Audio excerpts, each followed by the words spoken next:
огцорхоосоо өмнө амьдж яаран сандран үжсэн зөвшөөрлүүдийн хууль бус энэ шийдвэрүүдийн дэс хэдэн төгрөгийн ашиг олоод байна гэдгийг хянч шалгалтын ажлын хэсэг тогтоосон.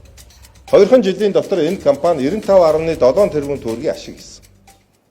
Оюун эрдэнэ засгийн газрын хамгийн сүүлийн хуралдаанаараа огцорхоосоо 4 хоногийн өмнө Монгол улсын хилийн бүсэд 10 байршилд 34 мянган га газрын ашиглуулах ийм зөвшөөрөл гаргасан.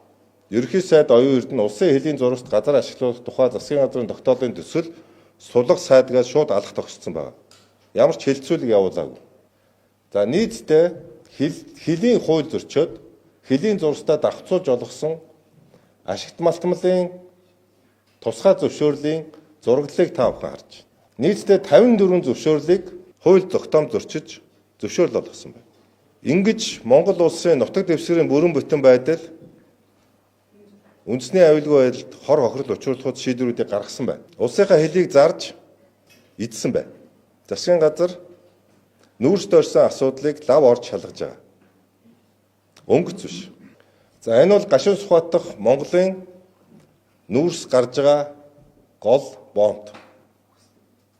Бомбын зураг. Энэ дотор шараар төвлөрөгдөж байгаа энэ гарцуул бол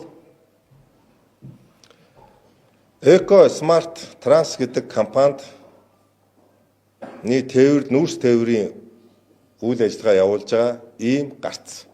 Өнөө хүртэл хууль зөрчиж тарифа өөрөө тогтоож уул уурхайн бүтээгдэхүүний экспортыг тээврийг явуулж байгаа. Энэ ногооноор тэмдэглэгдсэн энэ зам бол саяны хянч шалгалтын өрөөнд орсон Smart Eco Trans компани 19 км зам. Энэ тогтоолоор Smart Eco Trans ХХК-гийн хөрөнгө оруулалтаар барьж байгуулах үйл ажиллагааг эхлүүлэх гэрээ байгуулж холбогдох арга хэмжээ авч ажиллахыг даалгасан тогтоол гаргасан. Энэ тогтоолыг засгийн газрын хуралдаанд хууль зүйн дотоод хэргийн сайд Нямбатар оруулж батлуулсан. Тогтоол гарч явах үед хүчин төгөлдөр мөрдөгдөж байсан концессийн хуулийн дагуу гарах байсан. Энийг нууцын бичиг аваад тендерийн хуулийг үндэслээд шууд гэрээ байгуулж энэ компанид давуу байдал болгосон. За энэ ямар учиртай компани юм бэ гэд олон нийтэд мэдээлэх болцоотой ерөнхий мэдээллийг үзүүлэхэд саяны хэлж байгаа 95 дугаар тогтоол гарахаас 6 сарын өмнө үүсгэн байгуулагдсан ийм компани. Энэ компани үүсгэн байгуулалт Адмирал компани 2 өдөр байгуулагдсан. За энэ асуудал яагаад засгийн газрын хуралдаанаар ийм хууль зөрчигдсөн байдалтай орсон бэ гэдэг тэмдэглэлийг үзэхэд тухайн үеийн засгийн газрын хэлэх газрын дарга мөн бомбын үндэсний хорооны даргын үүрэг гүйцэтгэгч Дашцэвгийн амар баясгалан энэ асуудал хууль зөрчигдсөн байна гэдэг дүгнэлт гараад байхад энэ асуудлыг буцаалгүйгээр засгийн газрын хуралдаанд шууд оруулж баталсан байна. Засгийн газрын хуралдаанд энэ компанид тендерийн хуульгүйгээр өгөхдөө 15 жилийн дараа төслийн бүтээн байгуулалт нийт хөрөнгийг бомбын захиргаанд бүрэн шилжүүлэх гэрээ байгуулахаар гэрээний төслийг боловсруулсан гэж танилцуулж байгаа. Гэтэл энэ компанид саяны хэлснээр монопол эрх өгж гэрээ байгуулахдаа байгуулсан гэрээнд нь хугацаагүйгээр авсан байна. Өөрөөр хэлбэл Eco Smart Trans гэдэг компани Монгол улсын хилийн бүсэд байгаа газрыг хугацаагүйгээр бараг хувьдаа авсан асуудал яригдж байгаа. Хувийн компанид улсынхаа хилийг өгсөн асуудал яригдж байна. За энэ компани 2022 оны саяны давуу байдал олгосноос хойш 2025 оны 6 сарын хүртэл ямарваа нэгэн газрын зөвшөөрөл олгодоогүй байсан. За та бүхэн огноог нь хараарай.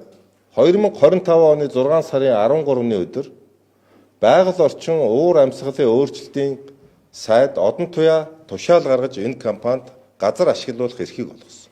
Энэ 6 сарын 13 гэдэг бол Монгол улсын шинэ ерөнхий сайдаар Гомжовын зандан шатар томилогддог өдөр.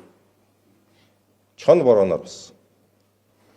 За энэ Smart Eco компанид ийм хүч төрж Монгол улсын дархан хилээ зөрчиж засгийн газрын хуралдаанд хилцүүлэхгүйгээр засгийн газрынхаа сүүлийн хурлаар огцорхоосоо өмнө амжиж яаран сандран өгжөөсөн зөвшөөрлүүдийн хууль бус энэ шийдвэрүүдийн дэс хэдэн төгрөгийн ашиг олоод байна гэдэг хяналт шалгалтын ажлын хэсэг тогтоосон.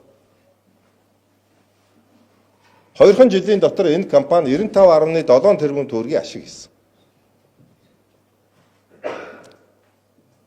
Монгол улсын хилийг Монгол улсын төрийн өмчийн газрыг өөрсдөө үн тариф тогтоож хэрэг дээрээ зарж хувьдаа ийм ашиг хийсэн. Ийм учраас энэ нүүрсний хулгай асуудал ямар хэмжээний цар хүрээтэй өргөн асуудал байсан бэ гэдэг нь одоо ил тод тодорхой болж. Тэр яаран сандран тулган сайд нар яагаад өөр бусад 10 бомбц дээр хилийн бүс дээр тэр 34 мянган га газар олгосон бэ гэдэг нь яг энэ Smart Eco шиг Монгол улсын бүх хилийн бомбтууд дээр ийм хувьчлах ажиллагааг хийх төлөвлөгөөтэй ажиллагаа байсан байна гэдэг нь одоо тодорхой болж. Тэр үйл ажиллагаа өнөөдрөөс эхлээд тасан зогсоогдож байна.